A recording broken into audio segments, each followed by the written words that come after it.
Great day, everyone. I am Tamara Tillman, and I'm here to talk to you today about personal branding. Thank you so much for your patience today. A little technical difficulties going on, but as usual, Samantha had it all well in hand. So thank you so much for your patience. Today, we're going to talk about personal branding and why you need to have it, why you need to focus on it, and why it's necessary when building your career for what you'd like to do. I do like interaction, so please send any questions and Samantha will share them with me and we will have a discussion about anything that we need to make sure you have what you need to begin your journey on personally branding yourself. So, um, what is it? What's personal branding?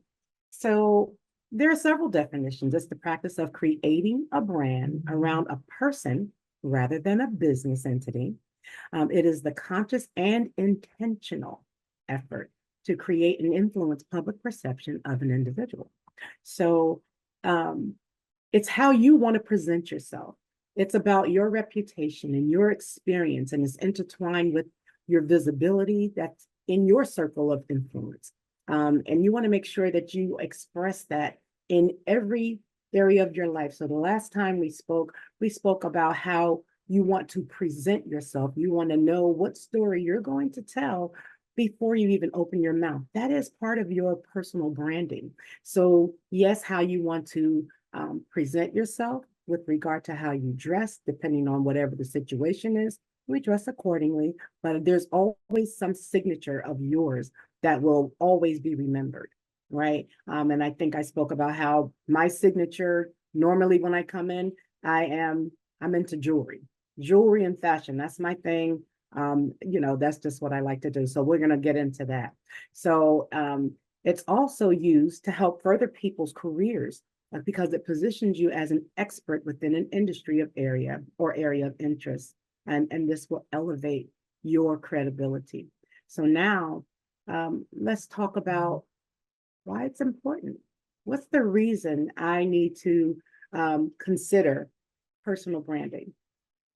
Well, personal branding is how you bring focus and attention to yourself.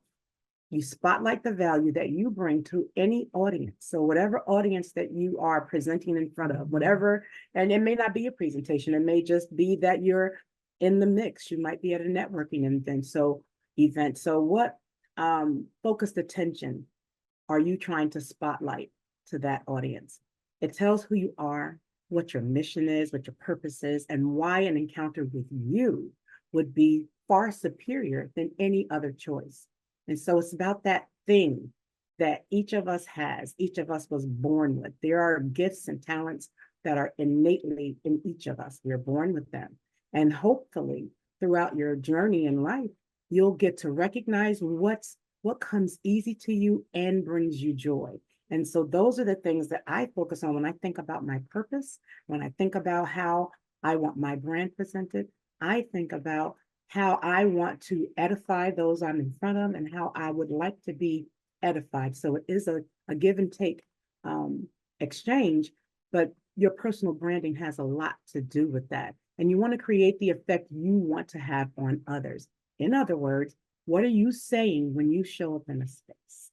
How do you want to be remembered? What's your trademark that is unique to you? For me, um, I think that my trademark is I naturally encourage. If you're in my space, if you're sitting next to me, if we have a conversation, I intentionally want you to leave better than you walked into my space. I want you to remember that you're great, awesome, and wonderful. I want you to remember that you have gifts that I can't mimic.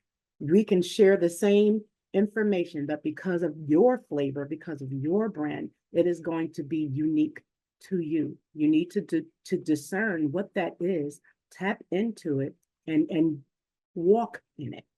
Okay. Um, it's also a launching pad for those with ambition to become leaders in their chosen industry or in your circle of influence. So that's why it's important that you consider what your branding is and how you'd like others to view you, what you want to be known for. It's really important. If there are any questions, just let me know, Samantha. I would love to hear them. So now we want to talk about, well, Tamara, what's the benefit of a personal brand? Like I hear all of that, but how do I benefit from that? Why should I consider that? Why should I take the time to consider that? Well, let's talk about the thing that's, really prevalent in the world today, and the thing that makes the most sense, and things that are really important to each person, and that is your income. Your personal brand will command more income because clients are willing to pay more based on your brand and your credentials and what your reputation is, just because they've heard about how great you are and they want to tap into that greatness, right? And so people are willing to pay for your time. They're willing to pay for your knowledge and your expertise. They're willing to pay for your brand of doing things the way that you do them. Okay. So that's why it's important to build your personal brand. It's also a benefit because it attracts more media attention, because this is how you get more traction. This is how you attract, not chase. This is how you attract more people to your brand, because there are several people in the speaking arena, right? Several people in the speaking arena, but you're not going to relate to everyone. I'm not going to relate to everyone. I'm a high ID. If you're talking about the DISC personality test, I am, I'm influential, but I'm also able to make a decision on a dime. But I like all the rah-rah, and I like the glitter and the sparkles and the shimmer and the shine. It attracts me, right? But if you're not in those personality traits, that doesn't move you. And so I have to know how to create a brand that attracts people from all areas of personnel, if that makes sense. And so in this age of social media and the immediate output, it's possible to find your tribe by being shared on multiple people's platforms, because I know that I am shared on certain platforms because of what I say, because of what I do. Sometimes it's people I don't even know. And just because they liked what they heard and my brand of delivering that message, they thought that it was worthy of sharing. So you do want to have content and want to build a brand that people are willing to share, often without you ever knowing or ever asking. Sometimes you're like, where did you get my name from? Oh, I found it on so-and-so's timeline and I thought it was really interesting and wanted to get in contact with you. I hear that often. So that's the kind of brand you want to build, so that your vibe will attract your tribe. Okay. Um, and so while building your brand, more offers from quality clientele will be attracted to you. You won't have to run after it. When you're building a business, oftentimes you have to get out and you have to advertise what you're doing. You have to speak. I have a director in my other business that says, a closed mouth does not get fed. And so you do have to speak a lot, and you have to be poised, and you have to be patient, because all clientele is not good clientele. You want quality clientele that are attracted to your brand, right? Because there are going to be other people that do what you do, but can they do it how you do it? Can they do it the way that you do it? Likely not. Likely not. And then you have the halo effect. It spills over into any organization that you're associated with. Based on the standards set by your brand, the organizations you associate with, they gain deeper credibility. So if you're a big personality and you have a big following and you've already built your brand and you've decided that you want to connect to a different organization, all right, you bring your brand with you. And so that makes their brand that much bigger, that much more attractive to people that are like you, right? And so if you see the chart on here, you learn from just working with other people that it raises your brand 56.1%. Introducing new solutions we had not considered, 55.3%. People get the job done. When you have a personal brand, you get the job done.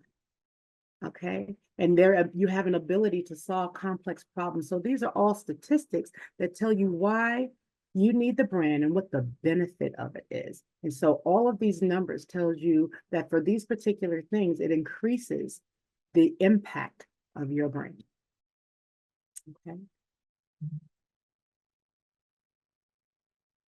So what's the strategy? All right, I need a brand. I didn't know I needed a brand, Tamara. I was just over here working, doing what I do, doing a great job like I do it. So now where do I start? How do I how do I build this brand? So you want to take your reputation and or your career from being in the shadows to being in the spotlight. How? You identify your mission. Ask yourself what you want to convey to your niche audience. What is your niche audience? Like, I think we talked about that in our last talk. Who are you trying to attract? Who is your tribe? Right? And how do you build awareness and trust so that the traffic is driven to you and offers flow to you specifically because of your brand and how you carry your brand? You have to exude that brand all day, in every way, everywhere you go. And so it has to be something that is effortless.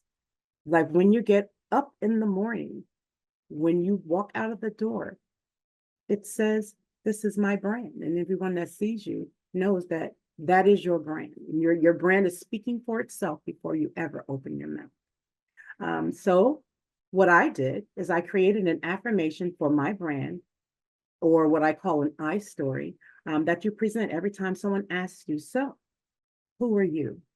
Now, even in interviews, because I'm a hiring manager, so when I interview people, I often ask people who they are, and they often tell me what they do. And so I allow them to tell me what they do. And then I say, okay, I appreciate that information, but I want to know who you are. What makes you tick? What are your interests? Why? Because to me, that begins the process of building that relationship and learning what their brand is. Meaning, what are your gifts? What are your talents? How can your gifts and talents bring impact our team in a positive way? And will you fit in with all the other gifts and talents that we have on the team as well? So you need to know what those things are. And oftentimes you have to ask yourself, well, who do I need to be? In my opinion, I think you need to be a person of your word first, because that says what a person that says what you mean what you say. All right. I remember to under promise and over deliver. So if you order something from me, I have a separate business outside of the corporate world. So if you order something from me, of course you're going to get your order. But I always, always, always add my own special touch just so that you know I took extra special care, because I want you to know that I care about you. I want you to know that I have excellent customer service. I want you to come back to me, because when the next person just gives you your stuff in a bag with not a thank you card, a business card, or, with all of the bells and whistles that I put in my bag, I want you to say, no, I'm Tamara's customer. Can't take her customer, right? Because you're getting that special treatment, that stellar customer service. So that's one of my signatures in my other business. And always, always, always remember to be authentically you. We're suffering a lot in this world from imposter syndrome, people wanting to be like others.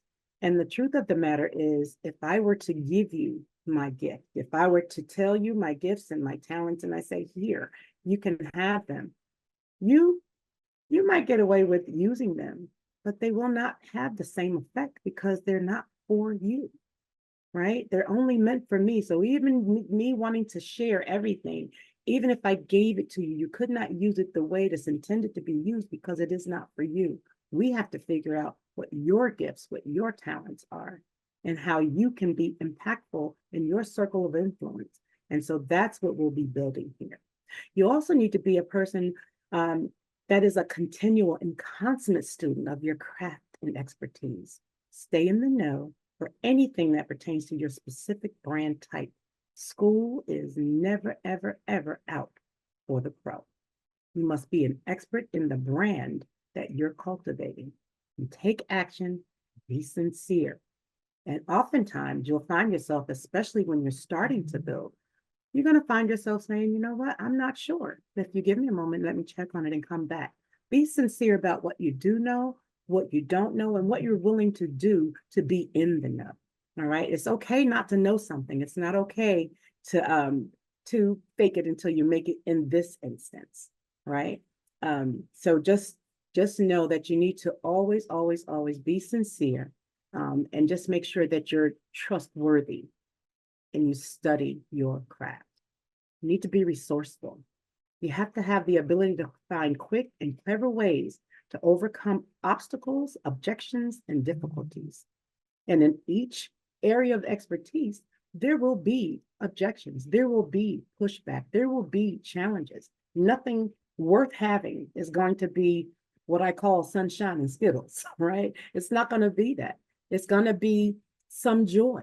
There's going to be a little pain because the growth is in that pain point where you push through, you learn how to overcome that objection or that difficulty, and you move forward, and you will be all the wiser for it, and even more of an expert in your area that you're trying to grow in. You must be flexible to learn to quickly adapt and pivot to suit whatever the situation is. You can't get caught up on the problem. You have to focus on the solution. Be adaptable to changes and adjust your strategy as you need to. Oftentimes, people give up because they're met with an obstacle. People give up because they're unable to shift focus. I am a master pivoter. I don't know where that came from. I don't think that it came from my corporate life. I think that it came from my life. I come from a family of 10, right? And I had to deal with many, many, many different personalities. And so you have to pivot because things in a household like that change rapidly. And so when I'm asked to pivot on my job, for instance, that doesn't bother me. It doesn't bother me when changes happen, but I see where it paralyzes other people. And what you don't want to happen is that you become paralyzed because you're not willing to pivot. You're not willing to consider that there is, as my mom would say, more than one way to skin a cat. And so be open to hearing about a change of a way to get something done. The goal very rarely changes. It's the plan to get to the goal that might change, and that's okay. But be open to pivoting and adapting as quickly as you possibly can. Ask all the questions that you need to, but be willing to learn something different, something new, and pivot. Okay. All right, I'm just checking for questions. How do you manage insecurities during those moments you need to pivot? Oh my goodness. Brenda, I have to get over them because the deal is, do I stay stuck where I am and not ask a question or not learn how to overcome those things? Or do I open myself up to learn how to overcome those obstacles? And you're going to have those moments. That's called the growth period. If you want to grow, you're going to come up against those obstacles. So all of us are on this line. I don't know what everybody's level is, but before you got to that level, you did not know what that job was. You had to go through a learning process. And through that learning process, you had to pivot often. And that's really all it ever is. That's really all it ever is. And I think it's so Stacy says that she thinks it's okay to show vulnerability. And it is. It's okay to be vulnerable. In fact, I like humility, right? Because I don't care how high you rise up in the ranks, you still will never know everything. You will never know everything, right? You know a lot. We all know a lot, but I don't know everything that you know, and you don't know everything that I know. So how about, this is my thought pattern. If you have an idea and I have an idea, and we keep those ideas to ourselves, we each have one idea. However, if we decide that we're going to share our ideas, now we each have two. So I'm vulnerable enough and confident enough that I'm willing to teach you everything that I know, because no matter what I give you, you still cannot do it like me. And once I teach you, I won't be able to do it like you. And it's okay. Brenda says, I just realized the insecurities come from the imposter syndrome. Say it again and say it loud, right? That's an absolute true statement. That's absolute, because why do you have to appear perfect to everyone? There isn't, I mean, we can reach for perfection, but we do understand you'll never reach it, right? That's what we're reaching for, because you want to get as close to perfect or perfection as you can. But everyone needs to realize that there is no perfect person. There is no perfect person. And to reach for that perfection, you also have to be vulnerable enough to say, you know what, I'm not sure about that. I don't know about that. I don't know how to get past that. And allow someone, your mentor, to, or someone that has walked that path to walk you through how to overcome that thing. Thank you, Brenda. And thank you. I forgot, I got to scroll back up. Thank you, Stacy and Brenda. I appreciate the questions. All right. So you got to be a person of your word, right? Trustworthy. You have to be a continual and consummate student. Got my tongue tied up there. You have to be resourceful. You need to be flexible. And you also need to be one that influences others to follow, because no one's willing to follow a parked car. Because where are we going? No one. So you have to be clear about where you're going and what you want to accomplish and when. And you need to be accountable. And so what I do when I'm challenged in that area is I find what I call an accountability partner, right? You tell someone your goal, you tell them what the plan is, you tell them your deadline, because if you don't have a deadline on your plan, that's just a dream, right? And you get clear about what you're trying to accomplish and when. And then you have that accountability partner. You give that person permission to check in with you. Hey, where we at on that project? Where we at on the goal that you said you wanted to reach by such and such a date? I haven't heard anything about it. But you have to give them permission. Make sure it's somebody that will do that with love, right? And that you trust that they have your best interest at heart. And I just think that is really, really wise to make sure you have an accountability partner, and that way you get to where you want to get to. And you need to be a person that is confident. There's something to holding your head up high and squaring off your shoulders and looking others in the eye when communicating. Speak in an assertive, however, not aggressive. There's a difference. You need to speak in an assertive tone in statement form. Confidence and conceit are two very different things. Confidence, you can be sure that your confidence is laced with a bit of humility, right? Because you're not trying to exude, or I'm not trying to exude arrogance in any way, but I am confident in what I do. I am confident in what I know, but I'm also confident that if I don't know a thing, I can learn a thing. Because if you're able to do a thing, I'm able to do a thing too, if you're willing to teach, right? And so no one knows it all. You have to be open to learning a new thing and giving others the credit for their input. And then you become an authority and a trusted voice in your area of interest. So that's how you begin building your strategy. You first have the how, and then you need to remember the points about who you need to be to build that brand. And then you have to be consistent. So these are my steps to success. Where are you now? You got to be honest with yourself. You need to review where you are currently and where you would like to be in your branding journey and place a deadline on it. For example, what are you known for? Do you have a signature attribute or tagline that you are recognized by? If so, do you need to go with it and expound on it, or do you need a new hook? My hook or my tag is Tamara the Torchlight. I am the torchlight. I light the path for people to see clearly to their destiny. That is what my intention is. And I wake up every day wanting to encourage someone to realize how great they are so that they might have a light so they can see on their path to wherever it is that they're going. That's my life's journey. And what is your specialty? Where or in what way do you shine without enormous effort? What comes to you with ease and grace? My suggestion is to determine what you want to best be known for and do the work to become an expert at it. It's not enough for me to say that I'm a singer if I'm not doing the work with, learning the music and learning the song and learning, you have to perfect your craft and you have to practice your craft so that when it is showtime, it comes to you with ease and grace, right? And so that's my suggestion, is that you do the work to become an expert. So if you want to become an underwriter, for instance, immerse yourself in everything that you can to hone that skill. And I say underwriter because we're talking about the workers' compensation world. If you want to be a claims person, study the craft.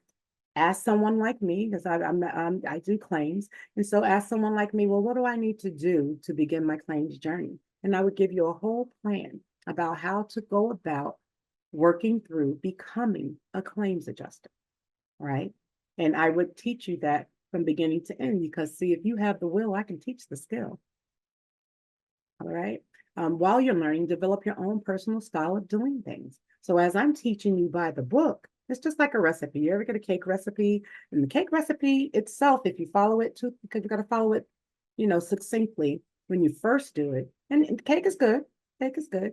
But see, I'm a cook. So I'm going to be like, okay, that would be good with this. So by the time I'm done with it, that cake has now morphed into something that belongs to me because it has my signature on it, has my flavor on it. And so I just gave you my rendition of that same recipe. I hope that makes sense. I hope that makes sense. I'm sorry, my eye is, I don't know why it's tearing up. Consider learning all lines of business, but specialize in a specific niche. So claims is really, really big. Underwriting is really, really big.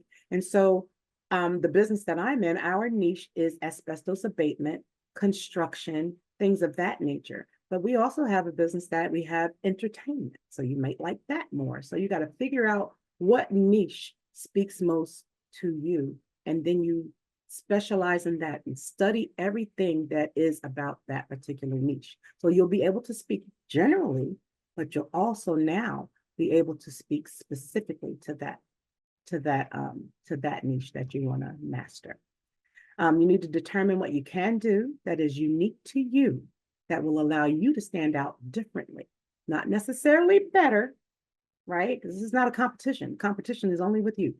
I compete with no one. I compete with Tamara every day. I want to wake up every day and be better than I was yesterday because I learned something different yesterday. So I never compete with other people because to me, no one's going to win. If you're competing with each other, you're not going to win because I can't be you and you can't be me. But what I can be is my best self, doing my best work, perfecting my skills. All right. With no, and also clap for you while you do the same. All right. That's one of my signatures. I applaud people to success because I realize that your gift, you can't give it to me. And that it's okay when you walk in your gift, because what it tells me and what it inspires in me is that I too can do the same thing, right? So you want to create or determine what you can do that is unique to you, that will allow you to stand out differently in the area of work that you want to become known for. So what do you provide that will add value to those in your space? These are questions that you need to ask yourself as you begin to build your personal brand. So then you want to know who will be your audience. That's always a question, right? That was a question in building your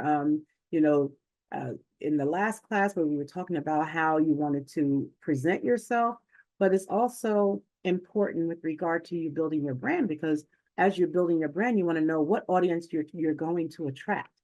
And so decide who you will be willing or who you will be playing to. And you're going to see this a lot. Be as authentically you as possible, but hone in on the part of your personality and the area of your skill set that gets the most positive attention. Do more of that, master that, and begin to share that with more people that you become in contact with, and you'll develop a following, so to speak. People will seek you out. And so in that way, you will then begin to attract people to you that you need to be attracted to you with regard to your brand. And in this business, you'll likely have mentors, but it's the sponsor's attention that you want. And most people don't know that there is a difference. Sponsors may never be known to you. However, they are the parties who put your name on the table when you're not in the room based on your personal branding and reputation. In doing so, you may then pick up additional sponsors from that one opportunity. And I can speak to that because I have many mentors, right? I have many people that have poured into me and taught me, but I knew who they were. We had a plan, we had a set date. And so I knew exactly what I was going to be doing. But I didn't know that I had sponsors. And I found that out, through many of the promotions that I've gotten in my career. In fact, the job that I sit in now, someone called my chief claims officer that I didn't even know she knew me that way, right? But she heard me speaking. We sat next to each other at a prior company, and She liked what she heard. She liked the way I moved. She liked the way I did my job. She liked what she was hearing. And so she, in a room that I had no idea about, put my name on the table and I got a very random call. And I got this position with ease and grace. I was not seeking anything. It sought me, right? And it's because I chose to operate in a way that speaks to my brand. No nonsense. I get it done. If I don't know something, I say I don't know something, but I'm willing to learn. I'm willing to pivot, right? And so that was my reputation. If it's on Tamara's team, you're good. That's my reputation. Oh, it's on Tamara's team? Okay, cool. Gonna be all right. You're gonna be all right, right? So I had to build that reputation though. It wasn't given to me, I earned it. And so also you want to know, what is your angle or your passion? Is it possible to link your personal brand to an issue or a cause that will enhance you as an individual while adding value to your work? For example, I'm interested in getting involved with diversity, inclusion, and belonging. And I am. And I follow several groups on a certain platform that makes me want to become more involved. It happens that this company has such a group. And I leverage my passion for that to make my work environment better and to enhance my offerings to this company overall. So these are things that you consider for steps to your success. I am a huge, huge believer in personal affirmations. And I do them daily, and usually they're different, but I have a few core ones, like when I'm really focusing on something and I really need my energy to be at its highest vibration. There are affirmations that I say every day. This is a sample. It says, I'm grateful daily for a new opportunity. God, I thank you for sparing me yet one more day. I'm blessed, favored, loved, respected, and abundant in every way. I am protected from all negativity and repel anything that is not of your making. God, knowing that it will not prosper if formed against me. I am connected to those divinely assigned and aligned with me and recognize my tribe on sight. By day and by night, I am prospered in all of my interests. Money flows to me freely, copiously, and endlessly in astronomical denominations from every direction and many sources. I am healthy, wealthy, and wise, connected to my divine source of everything, allowing nothing that is not of him to penetrate my spiritual being. I am thankful. I start each day with an attitude of gratitude. And just in case you don't know, your attitude does equal your altitude. And so the better your attitude is, the higher you will climb. And without trying, because it's going to come to you because you're attracting that or you're vibrating on that level. You are your own brand. I have many different affirmations for many different things. And here are some other simple affirmations. And my corporate affirmation is because I want to be the best leader that I can be. I want to be the manager that I did not have. I want to make sure that I serve my team to the best of my ability. And so sometimes when things get a little tough, I have to recenter myself and remember the reason that I'm there. And so I have to remind myself who I am. And I am Tamara Tillman, leader of the incomparable workers' comp claims team of Berkeley Environmental Insurance Company. We deliver stellar customer service to our clients and customers. When lives are disrupted by a work-related injury, we skillfully assist all parties in regaining control of their lives. That is what I do. And so I have to remind myself of that sometimes because you know, life starts lifing and you forget, oh my God, in the thick of everything, it's like, oh my goodness, what am I even doing here? Well, that's what I'm doing here. I'm reminding myself that I lead a team of amazing people and that even though we are faced with obstacles, we are going to overcome it and we are still going to be the incomparable workers' comp claims team because that's what I said. So if I say it to the universe is going to deliver it back to me. I truly believe that. And so that's why you have to say it often, over and over and over again. And I told you that I also have a personal business, and they're huge on affirmations and oftentimes ask you when you begin your speech. Before I would begin a program like this, I would have to say my affirmation. And so you really needed to know what that was, right? And so for that company, my affirmation is I am that brilliantly bright, illuminating torchlight, Tamara Tillman, sparking a light in those divinely assigned and aligned with me in order to shed light for all to see the path to our destiny. A victorious vision boss babe by way of those tenacious trailblazers, all DNA descendants, waking up and walking in our greatness daily, attracting all that is promised to me by God and reveling in the prosperous and progressive journey he designed just for me to learn, grow, lead, and repeat while rising through the ranks and developing others to take my seat, building teams within teams on this Mary Kay walk, teaching that our activity must match our talk. Torchlights are lit, shining light, and often igniting a spark, always ensuring you are never in the dark. A beautiful example, like a ray of sunshine. When we enter a room, you are clear that we are blessed by the divine. So again, I declare and I do decree, I am Tamara Tillman, the leader of those brilliantly bright, illuminating torchlights. So the moral of the story, speak life to yourself in every area of your life. Make sure your voice is the loudest because your attitude will determine your altitude.